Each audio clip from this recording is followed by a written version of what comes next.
Ambassador Elena Vasquez had spent 14 years building peace among the stars. She was known throughout the Galactic Concord as the Weaver because she could find common ground between species that had fought each other for thousands of years. She had ended wars with soft words. She had turned enemies into trading partners with patience and understanding. Every alien species knew her name. Most of them respected her. So when Elena arrived at Concord Station for a simple trade meeting, nobody expected anything unusual to happen. It was supposed to be a boring day filled with discussions about farming quotas and shipping routes. Nothing more. The Great Chamber was filled with representatives from 37 different species. The Velkari were there, beings made of living crystal whose bodies chimed like bells when they spoke. The Droth attended as well, massive creatures that looked like insects the size of cars, communicating through smells that floating machines translated into words. And of course, the Scythene were expected, elegant creatures who lived both in water and on land, who had been humanity's first friends.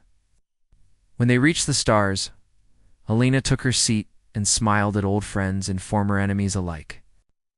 The Scythene ambassador, Counselor Miravel, was supposed to sit next to her.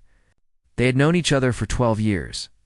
Miravel had attended Elaine's daughter's naming ceremony.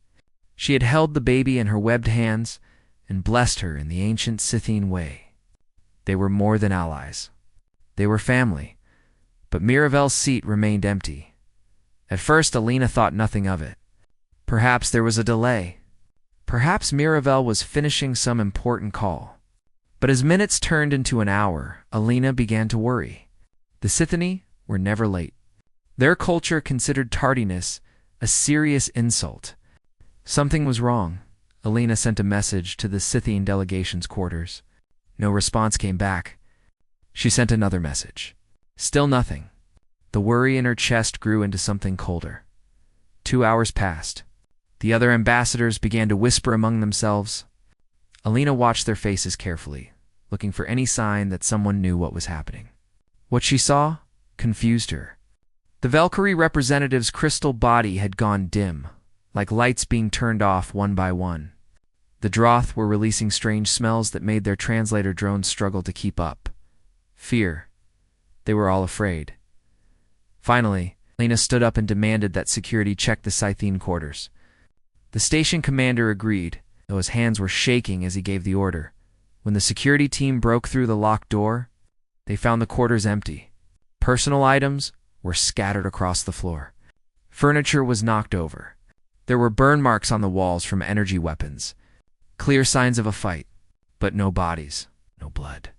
The Scythene delegation had simply vanished, and on the far wall, burned deep into the metal with some kind of plasma weapon, was a symbol. It looked like a circle with 3 curved lines inside, almost like a twisted flower. Elena watched as every alien in the room saw that symbol. The Valkyrie-esque crystals went completely dark. Several Droth collapsed to the floor, overwhelmed by their own fear chemicals. A small species called the Fenri began to cry. The room had gone silent except for the sound of weeping. Elena had never seen anything like this. These were powerful beings, representatives of civilizations that had existed for millions of years, and they were terrified. "What is that symbol?" Elena asked. Her voice was calm and steady, even though her heart was pounding. "What does it mean?" Nobody answered her. They would not even look at her. "I asked a question," she said, louder this time. There was an edge in her voice now, something hard beneath the diplomatic softness. "Tell me what that symbol means." The oldest Valkyrie in the room finally spoke. His voice sounded like wind chimes caught in a storm, beautiful and sad at the same time. "It is a mark from the old times, from before the Concord existed, from before there was peace." He paused, his crystal body flickering with dark colors. "It means that someone has been claimed." "Claimed," Elena repeated. "Claimed by whom?" Again, that terrible silence. Elena looked around the room at all these powerful beings, these representatives of ancient civilizations, and she saw something that made her blood turn cold. They knew. Every single one of them knew exactly what had happened to Miravel and the Scythene delegation. And not one of them would tell her. The Scythene were humanity's first friends among the stars, Alina said slowly. Counselor Miravel is like a sister to me. Her people welcomed us when we were young and scared and alone in the universe. And now you're telling me that someone has taken them, and you won't even tell me who? The Velkari elder made a sound that might have been a sigh. Ambassador Vasquez, there are things in this universe that are better left unknown. The Concord exists because we learn to live with certain realities.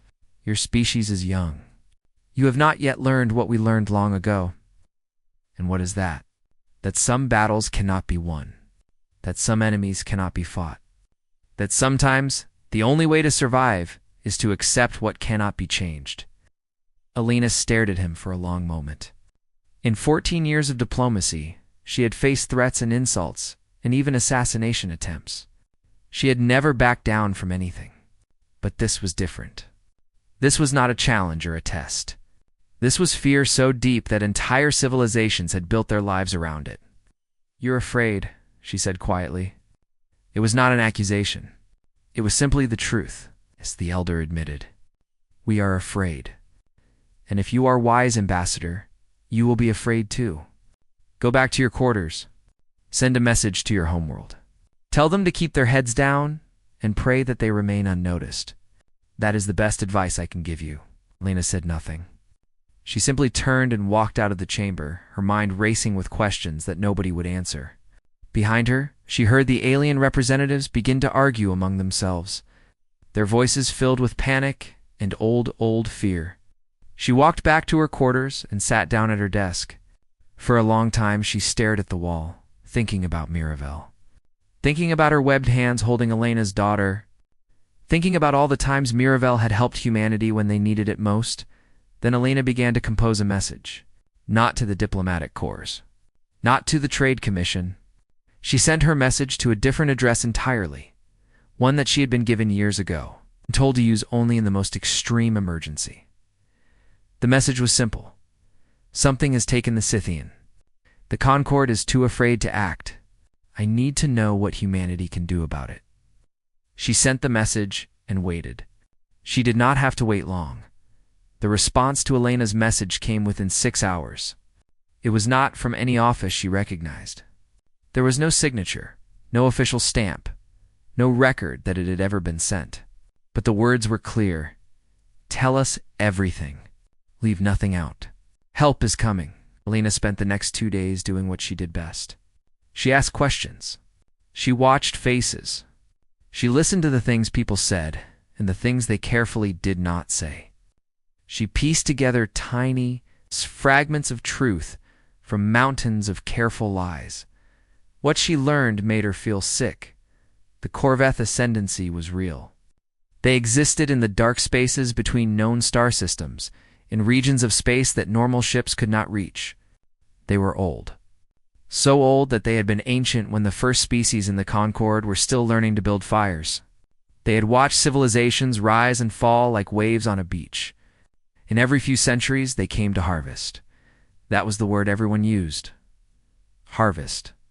Like the people they took, were crops to be gathered. The Corveth. God did not conquer worlds or demand payment. They simply appeared, took what they wanted, and vanished back into the darkness. Sometimes they took a few hundred people from a colony world. Sometimes they took entire populations. No one knew what happened to the people they took. No one ever saw them again.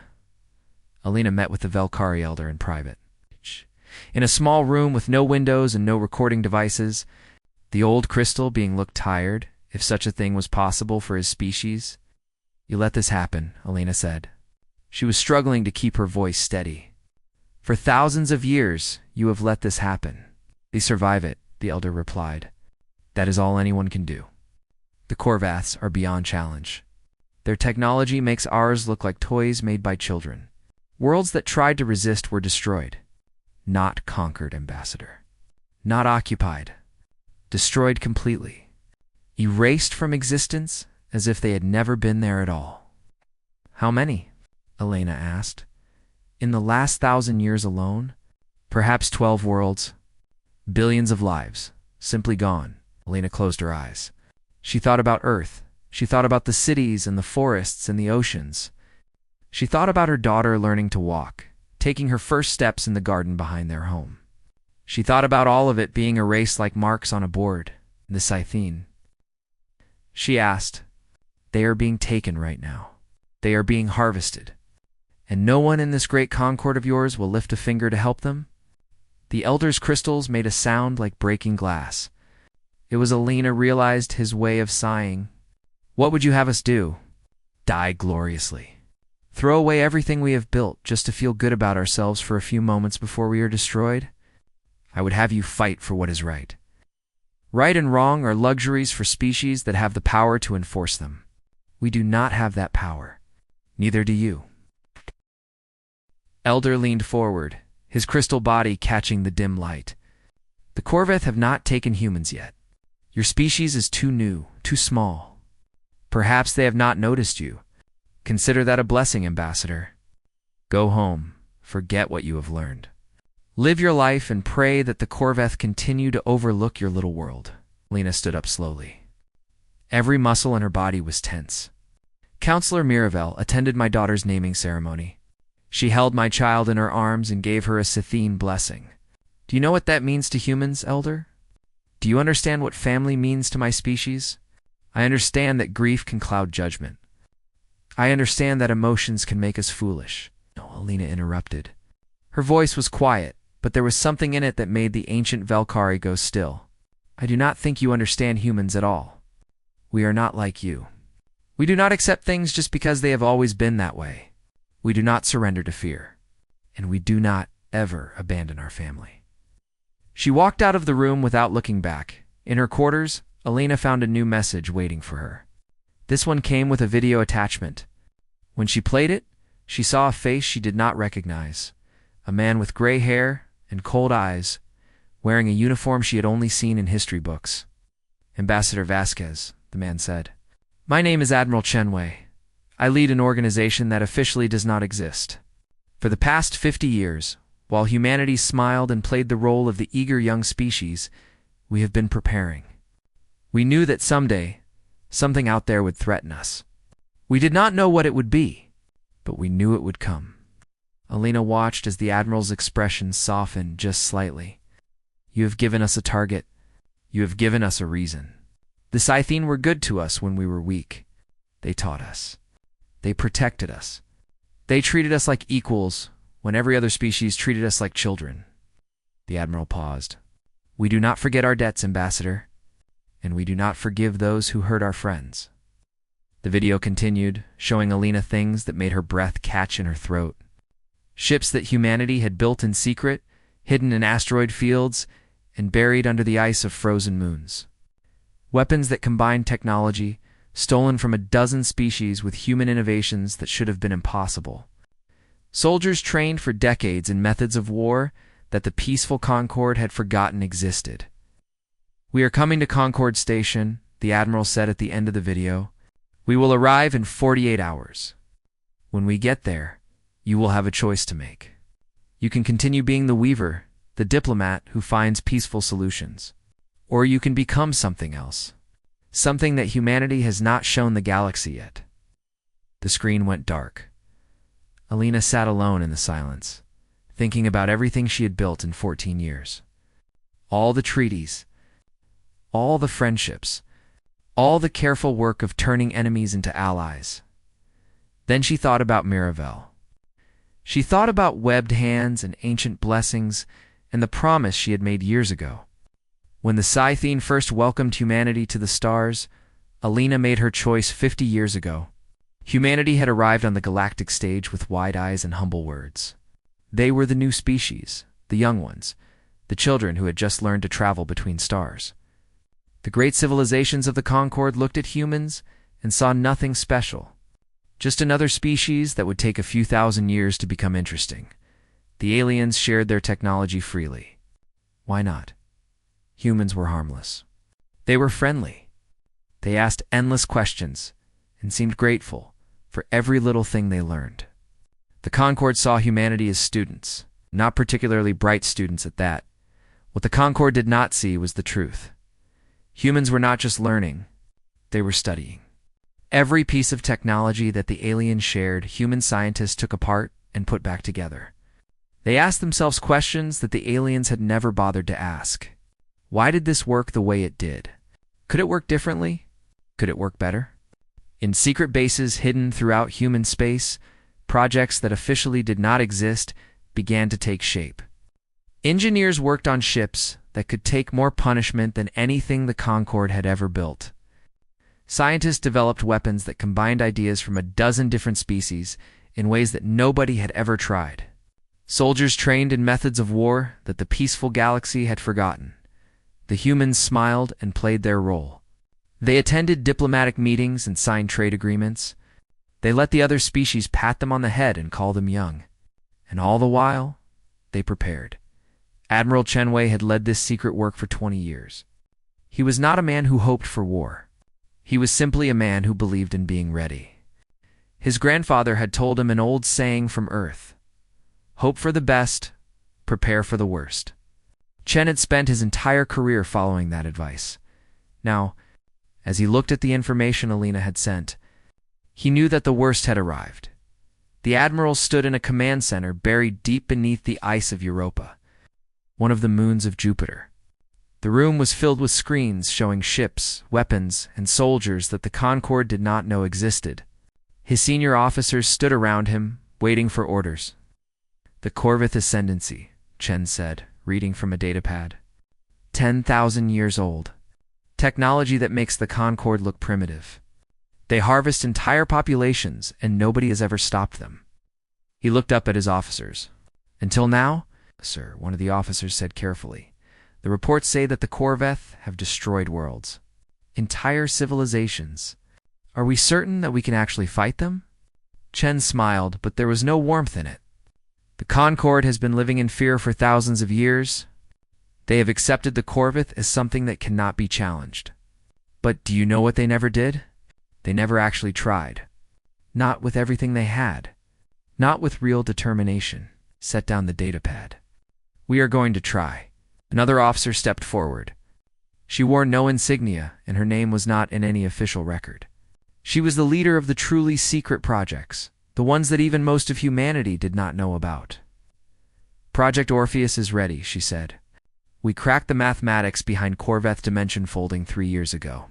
Orpheus can disrupt it completely. If they try to slip between dimensions while Orpheus is active, they will be trapped in normal space." "And their weapons?" Chen asked. "Their main weapons use something similar to what we call quantum tunneling. Our shields cannot stop it, but we have developed something else. Project Lazarus. It allows our ships to repair damage almost as fast as it happens. They can hurt us, but they cannot destroy us quickly." Chen nodded slowly. "In Prometheus itself?" The woman hesitated. "Prometheus is ready. But, sir, it is a final option. Using it would announce to the entire galaxy that humanity has been hiding things. It would change everything." "Everything has already changed," Chen replied. "The Corvith took the Scythene. They took our friends. That means they will eventually come for us too. I would rather fight them now, on our terms, than wait for them to come harvesting in human space." He turned to face a large screen that showed a map of the stars. A blinking dot marked Concorde Station, where Alina waited for help that no one else believed was coming. "Begin deployment," the Admiral ordered. "The Prometheus fleet will jump to Concorde Station in 36 hours. All ships will be at full combat readiness." He paused, looking at the faces of his officers. "For 50 years, we have hidden in the shadows. We have let the galaxy think we are weak. That ends today." The officers saluted and hurried to their stations. Within minutes, the great secret machinery of human preparation began to move. Ships that had never been seen in public received their orders. Crews who had trained their entire lives for a war that might never come finally learned that their time had arrived. On dozens of hidden bases throughout human space, soldiers put on armor that was harder than anything the Concorde had ever seen. Pilots climbed into fighters that could move in ways that alien ships could not match. Engineers ran final checks on weapons that had only ever been tested in simulation. Admiral Chen stood alone in the command center, watching it all happen. He thought about his grandfather, who had fought in wars on Earth long before humans ever reached the stars. The old man had told him stories about standing up to bullies, about protecting those who could not protect themselves. Some things are worth fighting for, his grandfather had said, even if you might lose. Chen had never forgotten those words.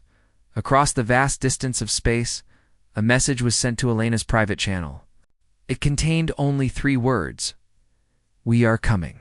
Elena read the message and felt something she had not felt in days. Hope. For the first time since Mirabelle had vanished.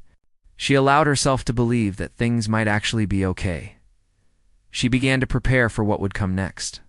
In 2 days, she would stand before the Galactic Concorde and say words that no human had ever said. She would need to be ready. The diplomat who had spent her life building peace was about to announce a war. Elena stood in front of her mirror and looked at herself. For 14 years she had worn the soft robes of a diplomat, colors chosen to seem peaceful and unthreatening. Today, she wore something different. The uniform of the United Earth Defense Council was dark gray with silver trim. It had not been worn in public for 50 years. Most people in the Concorde had never seen it at all. She looked at the woman in the mirror and barely recognized herself. The diplomat was gone. Something harder had taken her place.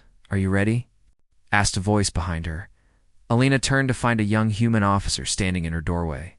He had arrived with the first wave of military personnel, sent ahead to prepare for what was coming. "I have been ready since they took Mirabelle," Elena replied. The officer nodded. "The fleet will arrive in 1 hour. Admiral Chen says to give your speech whenever you feel the moment is right. He will make sure the timing works." Elena took a deep breath. "Then let us begin." The walk to the Concorde chamber felt longer than it ever had before. Elena passed aliens who had known her for years, and they all stared at her uniform with confusion and growing alarm. Whispers followed her through the corridors. By the time she reached the chamber doors, word had spread throughout the station that something unusual was about to happen. The chamber was packed. Representatives from all 37 species had gathered, along with hundreds of observers and journalists. Everyone wanted to know what the human ambassador had to say. Rumors had been flying for days. Some thought humanity was leaving the Concorde.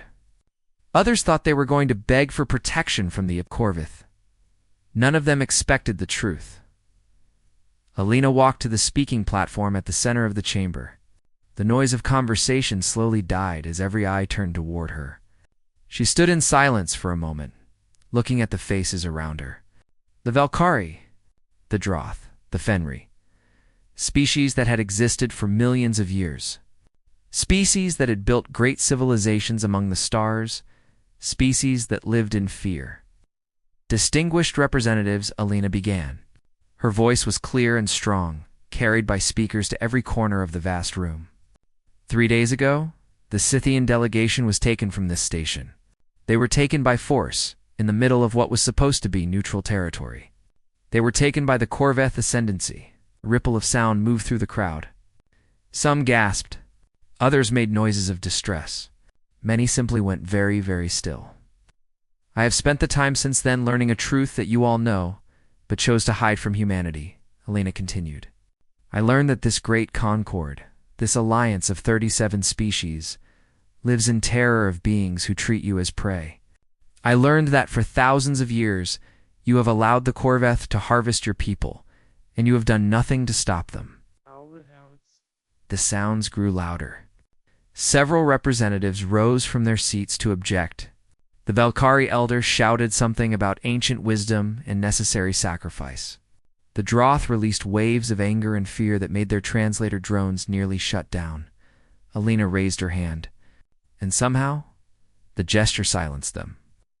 I also learned that you chose not to tell humanity about this threat. Perhaps you hoped the Corveth would overlook us. Perhaps you thought you were protecting us. Perhaps you simply did not care what happened to the young species with no real power. Her eyes swept across the chamber, meeting gaze after gaze. It does not matter now. None of that matters, because humanity has made a decision. She paused. In that moment of silence, something changed in the chamber. The air itself seemed to grow heavy. Every being present felt that they were standing at the edge of history. We are going to war. The chamber exploded with noise. Aliens screamed and shouted in a dozen different languages. The Valkyrius crystals shattered with shock, sending fragments flying through the air. Several smaller species fainted. The noise was so loud that Elena could feel it vibrating in her chest. Shh. You cannot. The Valkyrie elder roared above the chaos. The Corveth cannot be defeated. You will destroy your entire species. Elena's response was calm and cold.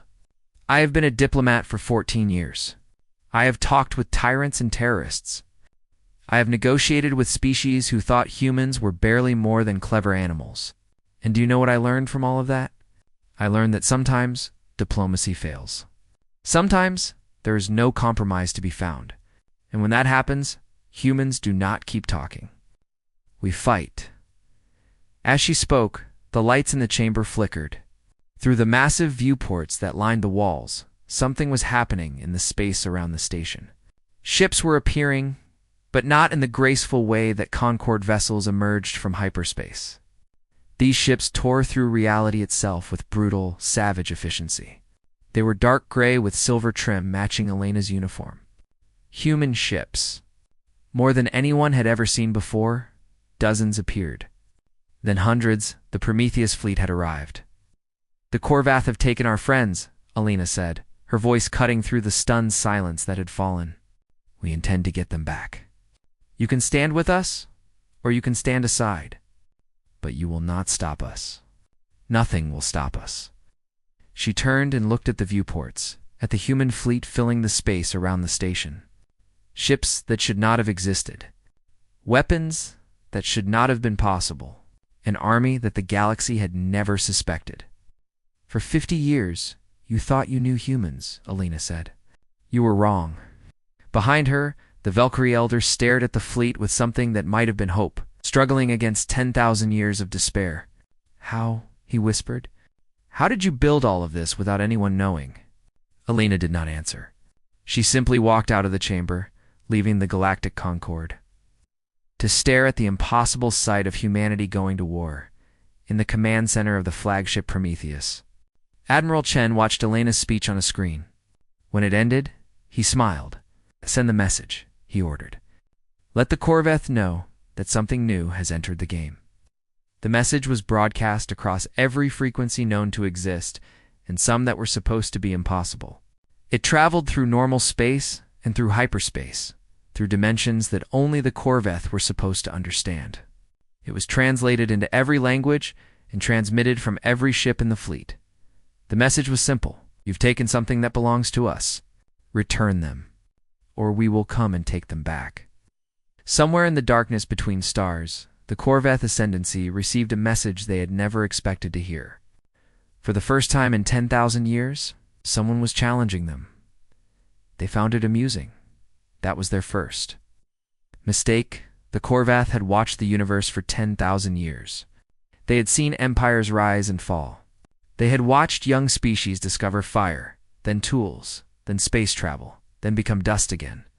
They had been ancient when the oldest members of the Concorde were still swimming in their home oceans. When they received the human message, they did something they had not done in millennia. They laughed. The sound of Corveth laughter was something terrible. It echoed through their dark ships like the grinding of ancient stones. These strange small creatures from a tiny world thought they could challenge the Ascendancy. It was like watching insects threaten a mountain. The Corveth command structure made a decision. They would send a harvesting force to deal with these amusing humans. Not their full strength, of course. That would be wasteful. Just a small fleet, 12 ships that had each destroyed civilizations before. It would be enough.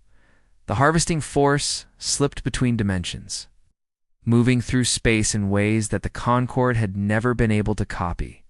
They emerged at the edge of human territory, expecting to find primitive vessels and easy prey.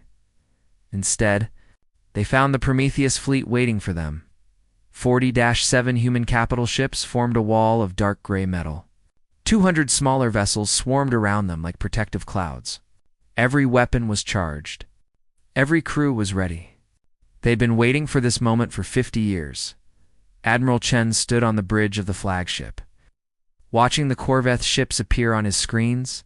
They were beautiful in a terrible way, their hulls covered with patterns that seemed to shift and move. Their design completely alien to anything humans had ever seen. "They are scanning us," his sensor officer reported. "They seem ... confused." Kuhn said. "Let them be confused. Activate Project Orpheus." Deep within the human fleet, a device that had taken 30 years to build hummed to life. It reached out through space and grabbed hold of something invisible, something that the Corvette had always believed only they could touch. The mathematics of dimension folding, the ancient secret that let the Corvette slip between realities, suddenly stopped working. The effect on the Corvette ships was immediate. Their smooth movements became jerky and uncertain. Warning lights that had never activated before began to flash. For the first time in 10,000 years, Corvette ships were trapped in normal space like everyone else. "They are trying to retreat," the sensor officer said, his voice filled with wonder. "They cannot. They are stuck." "Then let us welcome them properly," Chen replied. All ships opened fire. The Prometheus fleet unleashed weapons that the galaxy had never seen. Human engineers had spent decades combining stolen alien technology with their own innovations. The result was something new. Something that did not follow the rules that the Corvette expected. The first Corvette ship took a direct hit and its shields flickered. That alone was remarkable. Concorde weapons had never been able to scratch Corvette's shields. But human weapons were different. They hit from multiple dimensions at once, attacking not just the physical shields but the quantum foundations beneath them. The Corvette fired back. Their weapons were devastating, beams of energy that passed through normal matter like it was not there. Human ships were hit. Hull plates melted and crew members died, but the human ships did not die. Project Lazarus activated across the fleet. Damage that should have been fatal was repaired almost as quickly as it happened. Metal flowed back into place. Systems rebuilt themselves. Crews continued fighting, even as their ships healed around them.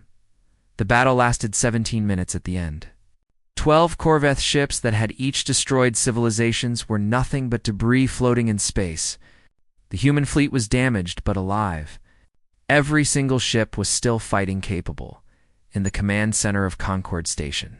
Lena watched the battle reports come in. She stood among dozens of alien representatives who had gathered to see the impossible happen. The Valkyrie Elder was there, his crystal body glowing with colors that Alina had never seen before. "You did it," the Elder whispered. "You actually did it." "We are not finished," Alina replied. That was just the beginning. As she spoke, the Prometheus fleet began to move. They were not retreating. They were advancing, pushing deeper into the space between stars. Heading toward the darkness were the Corvette, hidden for 10,000 years. Admiral Chen's voice came over the speakers, broadcast to the entire fleet and to Concorde Station. The Corvette took the Scythene because they believed no one would stop them. They were wrong. "We are coming for our friends. Anyone who stands in our way will be destroyed. Anyone who helps us will be remembered as a hero. The choice is yours." Throughout the Concorde, species that had lived in fear for millennia looked at each other. For so long, they had accepted the Corvette as something that could not be challenged. They had bowed their heads and prayed to be overlooked. They had watched their people be taken and said nothing. Now, watching humanity charge into the darkness, something began to change. The Valkyrie Elder turned to Alina. "The Corvette took many of my people over the centuries. Children, parents, friends." Crystal voice was stronger than Alina had ever heard it. "If you are truly going to fight them, then you will not fight alone." Similar messages began arriving from other species. The Droth, whose colonies had been harvested 3 times in the last 1,000 years. The Fenri, who had lost their original homeworld to Corvette attacks. One by one, species that had been too afraid to act found their courage. Alina smiled, but there was something fierce in it. The Corvette spent 10,000 years teaching the galaxy to fear them. They forgot something important. Fear can be overcome, and when people stop being afraid, they become dangerous. Deep in Corvette space, the masters of the Ascendancy received word of their defeated harvesting force. For the first time in their long existence, they felt something unfamiliar. Not fear, exactly. They were too old for that. But something like it. Something like the first cold touch of mortality. They sent a message to the advancing human fleet, demanding to know what the humans wanted. Alina answered them herself. We want the Scythian returned, alive and unharmed. We want you to never harvest again. And we want you to understand something that you have clearly forgotten. What is that? The Corveth demanded. That even the oldest empires can fall. That even the greatest powers can be challenged. And that humanity does not abandon its family. Not ever. Not for anything. The message ended. The fleet continued its advance. Somewhere in Corveth space, in a holding cell that no one had ever escaped from, Counselor Miravel heard sounds she had never expected to hear. Alarms, panic. The voice of a Corveth guard saying something impossible. The humans are coming. Miravel closed her eyes and remembered a day years ago, when she had held a human baby in her arms and given her a Scythian blessing. She remembered Elena's face, full of hope and love and fierce determination. She had known then that humans were special. She had not known how special now, trapped in the darkness. Waiting for rescue that should have been impossible, Miravel finally understood. Humans did not accept the way things were. They did not bow to ancient powers or accept impossible odds. When someone hurt their family, they did not negotiate or compromise or plead. They came to get them back, and nothing in the universe could stop them.